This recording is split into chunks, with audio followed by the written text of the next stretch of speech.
ഒരിക്കലും ഒരു അപ്പനും മോനും കൂടി ട്രെയിനിൽ യാത്ര ചെയ്തുകൊണ്ടിരിക്കുന്നതായിരുന്നു. അവരുടെ ഓപ്പോസിറ്റ് കുറച്ച് കോളേജ് പിള്ളേർ ഇരിക്കുന്നുണ്ട്. ട്രെയിൻ അങ്ങ് മൂവ് ചെയ്ത് തുടങ്ങി. കുറച്ച് മൂവ് ചെയ്ത് കഴിഞ്ഞപ്പോഴത്തേക്കും ആ മകൻ അപ്പനോട് പറയാണ്, ഇതേ അപ്പ അതേ പുറത്തോട്ട് നോക്കിക്കേ, ഇതേ മേഘങ്ങളൊക്കെ നമ്മുടെ പുറകെ ഇങ്ങനെ ഓടി വരാണ്.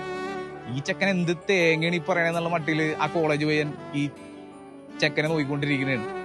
അങ്ങനെ വീണ്ടും വണ്ടി മുന്നോട്ട് പോയിക്കൊണ്ടിരിക്കുകയാണ്. കുറച്ചു നേരം കഴിഞ്ഞപ്പോഴത്തേക്കും ഈ മകൻ വീണ്ടും അപ്പനോട് പറയാണ്, ഇതേ അപ്പ അതേ പുറത്തോട്ട് നോക്കിക്കേ, ഇതേ മരങ്ങളൊക്കെ അതേ പുറകോട്ട് ഓടിപ്പോയിക്കൊണ്ടിരിക്കണല്ല.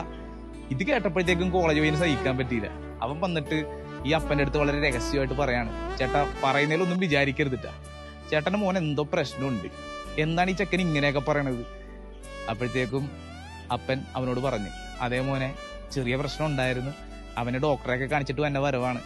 അവൻ ജന്മന അന്ധനായിരുന്നു, അവന് കാഴ്ച ഉണ്ടായിരുന്നില്ല. ഇപ്പൊ ഒരു സർജറിക്ക് ശേഷം അവന് കാഴ്ച തിരിച്ചു കിട്ടി. അവൻ ആദ്യമായിട്ടാണ് ഇങ്ങനെ ട്രെയിനിലൊക്കെ പോണത്, ആദ്യമായിട്ടാണ് അവൻ ഈ കാഴ്ചകളൊക്കെ കാണുന്നത്. അതിന്റെ രസത്തിലും ത്രില്ലിലൊക്കെയാണ്. ഇത് കേട്ട് കഴിഞ്ഞപ്പോഴത്തേക്കും ആ കോളേജ് പയ്യൻ വളരെ ശാന്തനായിട്ട് അവന്റെ സീറ്റിൽ ചെന്നിരുന്നു. അറിഞ്ഞോ അറിയാതെയൊക്കെ നമ്മൾ എത്ര പേരാണല്ലോ വിധിക്കാറ്. ഒരു മനുഷ്യൻ ഇങ്ങനെ സംസാരിക്കുന്നതിന്റെ അല്ലെങ്കിൽ അവനിങ്ങനെ പെരുമാറുന്നതിന്റെ പുറകിൽ ചിലപ്പോൾ എന്തെങ്കിലുമൊക്കെ ഒരു ബാക്ക്ഗ്രൗണ്ട് ഉണ്ടാവും, എന്തെങ്കിലുമൊക്കെ ഒരു story കിടക്കുന്നുണ്ടാവും.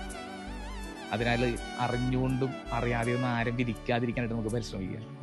Do not judge anyone.